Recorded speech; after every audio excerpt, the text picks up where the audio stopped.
What's up, y'all? It's GC Kinsey, here with a comparison of what my voice sounded like singing Clarity by Zedd featuring Foxes before testosterone and after being on testosterone for 8 months.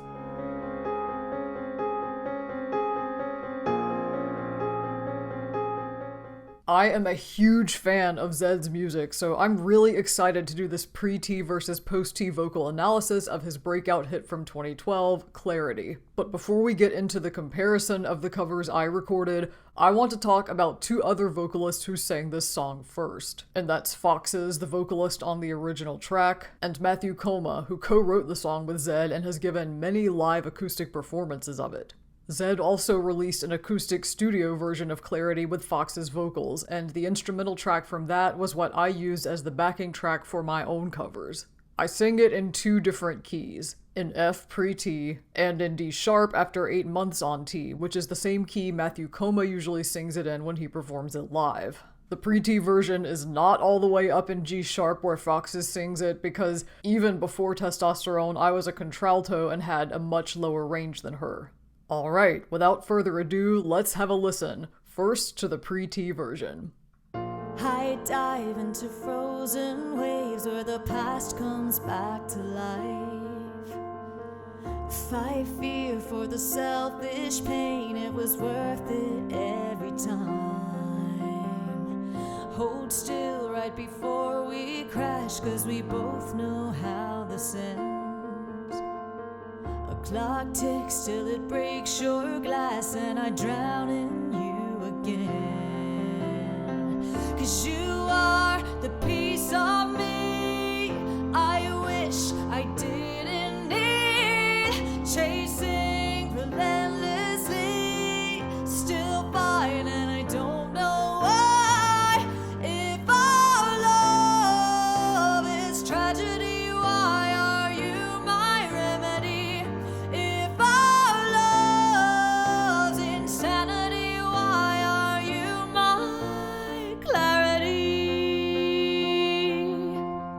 Alright, so let's get into some observations. 1, I put this in the key of F because I wanted to be able to hit all the notes in the chorus with my chest voice without having to go into mixed voice. And that was something I did a lot before I started T because my mixed voice and especially my head voice always sounded way too feminine to me, so I tried not to use them unless I had to and instead would stick with my chest voice most of the time. Now, I was clearly not going for a masculine sound with my chest voice here, but using my chest voice in general was still a lot less dysphoria-inducing than using mixed voice or head voice, even in a style like this. It is worth noting that even though I pitched the song low enough to sing it all in chest voice, I still used my head voice in places where I thought it would be effective. For example, on the line, "Why are you my clarity?", where the word my starts out in chest and then flips registers over into head, almost yodeling style. Why are you my clarity? I can also hear evidence of some of the work I'd been doing at the time I recorded this on singing with more emotion, letting go of the need to chase technical vocal perfection and instead just going for the feel of the song. And you can hear a good example of that with the delivery of the line, "I wish I didn't need." I wish I didn't need. How there are some staccato breaks and sharp breaths in that line that really emphasize the frustration behind the words. So that's a notable improvement on the other pre-T versus post-T comparison I did of Strong Enough by Sheryl Crow, where I talked about how in that pre-T recording, I think my vocal performance suffered a bit because I was more focused on sounding perfect and pretty than sounding interesting. Alright, now that we've listened to a little bit of Clarity pre-T, let's hear what it sounded like after 8 months on T. I dive into frozen waves where the past comes back to life. Fight fear for the selfish pain, it was worth it every time. Hold still right before we crash, 'cause we both know how this ends. A clock ticks till it breaks your glass and I drown in you again. 'Cause you are the piece of me I wish I didn't need. Chasing relentlessly, I don't know why. If our love is tragedy, why are you my remedy? If our love's insanity, why are you my clarity? So, I'm gonna be honest with y'all. The first time I ever listened to these two recordings back to back, I just sat there crying some of the biggest tears of gender euphoria I have ever felt in my entire life. Because that, what you just heard, finally sounded like me. Like, that's how my voice was always supposed to sound in my head, but for the longest time, I just didn't think it could. But when I listened to that recording and realized that it finally did sound that way, it was like an impossible dream coming true. It's hard to put into words just what an amazing feeling that is. And then when you play it back to back with the pre-T recording and realize it actually sounds like two different people, transition is magical. With all that emotional stuff out of the way, let's talk about a few noteworthy aspects of the vocal performance itself. First of all, the emotional aspect that I was talking about with the pre-T recording shines through even more in the post-T version. You can really hear me abandoning textbook singing technique and going for this raw, gritty rock sound that breaks a lot of vocal rules in the best way.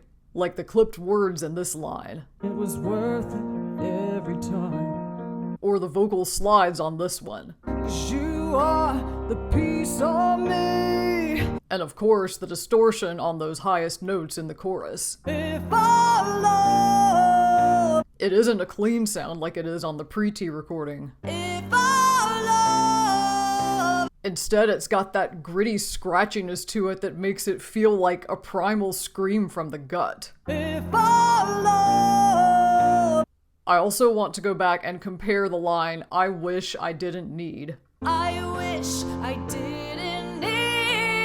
I wish I didn't need. Because that was one place where I feel like both versions tapped into the emotion of the song really well. Two totally different approaches, but both equally effective in their own ways. Okay, let's listen to some more. Walk on through a red parade and refuse to make amends. It cuts deep through our ground and makes us forget all common sense. Don't speak as I try to leave, 'cause we both know what we choose. If you pull, then I'll push too deep and I'll fall right back to you.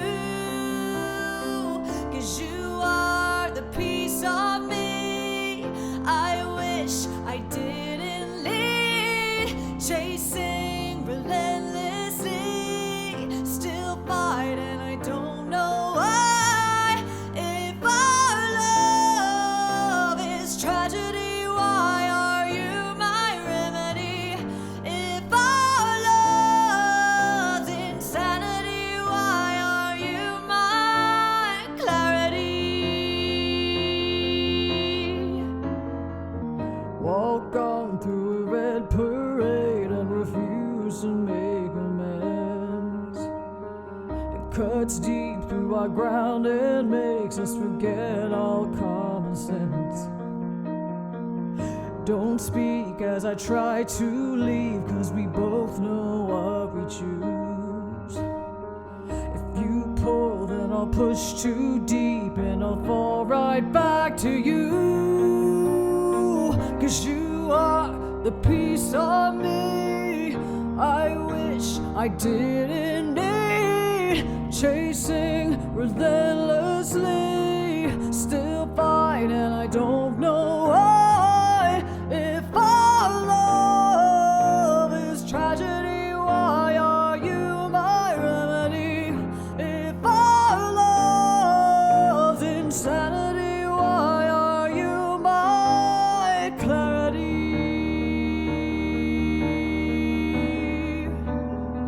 So another really big difference between these two versions that I want to point out is resonance. We've got the song in two different pitches, with the post-T version 2 semitones lower, and obviously pitch does make a difference in how the vocals sound. But what's making a far more pronounced difference here is resonance. I've talked about resonance before on this channel, and if you want to get a demonstration of how it can really play a role in making your voice be perceived as more masculine or more feminine, you can check out this video here. But basically what it boils down to is that brighter resonance is associated with a more feminine sound, and darker resonance is associated with a more masculine sound. And in the post-T recording, I'm singing with significantly darker resonance than I am in the pre-T recording. The pre-T version isn't all that bright. It's nowhere near as bright as, for example, that high lonesome sound that I talked about in my Sheryl Crow vocal analysis and that I use in bluegrass jams. But it still has what I would call a feminine typical brightness to the resonance in that pre-T recording, whereas in the post-T version, I'm darkening my resonance as much as I can by expanding the space in my mouth and the back of my throat and vibrating the sound forward in my mouth. And in combination with that gritty, distorted rock style of singing, the resulting vocal track comes out sounding a lot more masculine. You might be able to hear some influence from rock singers I grew up listening to in the 90s who used this kind of dark resonance and sound placement in combination with distortion, like Eddie Vedder from Pearl Jam, Lane Staley from Alice in Chains, Gavin Rossdale from Bush, or Ed Kowalczyk from Live. And I think resonance is really the key factor in why I sound like two different people in these recordings. I'm on a low dose of testosterone, my voice is changing gradually, not drastically. And like I said, the pitch of these recordings is only 2 semitones apart. But when you have that major difference in approach through resonance, that's the real clincher in getting that major difference in sound. Okay, let's listen to more.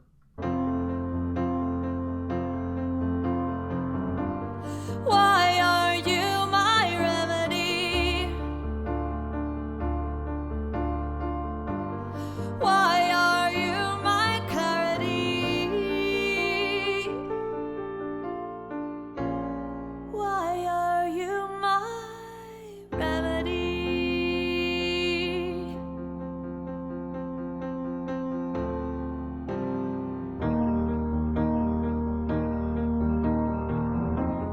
Why are you my remedy? Why are you my clarity? Why are you my remedy?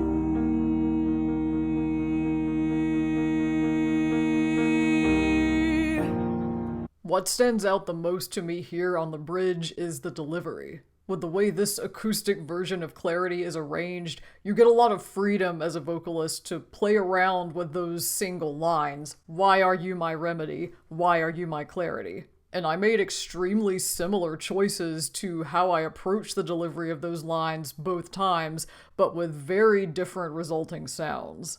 On the first, why are you my remedy, I just sang the line straight out, nothing fancy. Why are you my remedy? Why are you my remedy? Then on the next line, why are you my clarity, I held out the last note with a little rise in pitch at the end. Why are you my clarity? Why are you my clarity? And then finally, on the last line, why are you my remedy, yet again, I shifted to very breathy head notes up until the word remedy. Why are you my remedy? Why are you my remedy?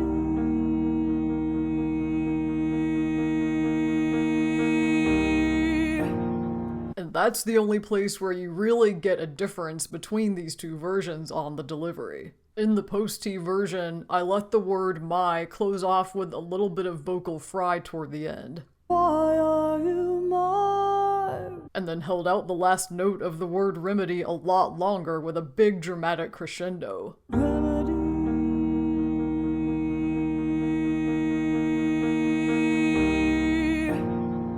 But even though I went with very similar delivery across both versions, the tonal quality and overall vocal sound is so different. And I think doing that direct comparison of the bridge line by line really makes those differences stand out even more.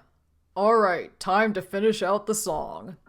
If our love is tragedy, why are you my remedy? If our love's insanity, why are you my clarity? If our love is tragedy, why are you my remedy? If our love's insanity, why are you my clarity? Why are you my clarity? If our love is tragedy, why are you my remedy? If our love's insanity, why are you my clarity? If our love is tragedy, why are you my remedy? If our love's insanity, why are you my clarity? Why are you my clarity? So again, very similar delivery. Same melody modification here on the second round of the chorus. If our love, And same approach to the ending, shifting into head voice to close it out softly. why are you my clarity? Why are you my clarity?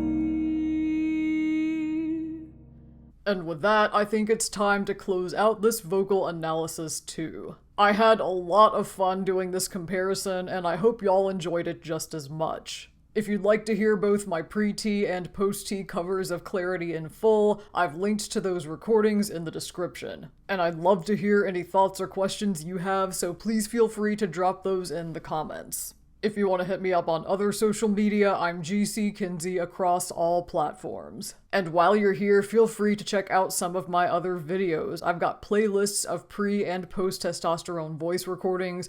I've got a project tracking the changes in my voice during my first year on T. I've got cosplay music videos, makeup tutorials, vlogs about my experiences as a queer person, and more right here on this channel. So make sure to like and subscribe so you don't miss anything new.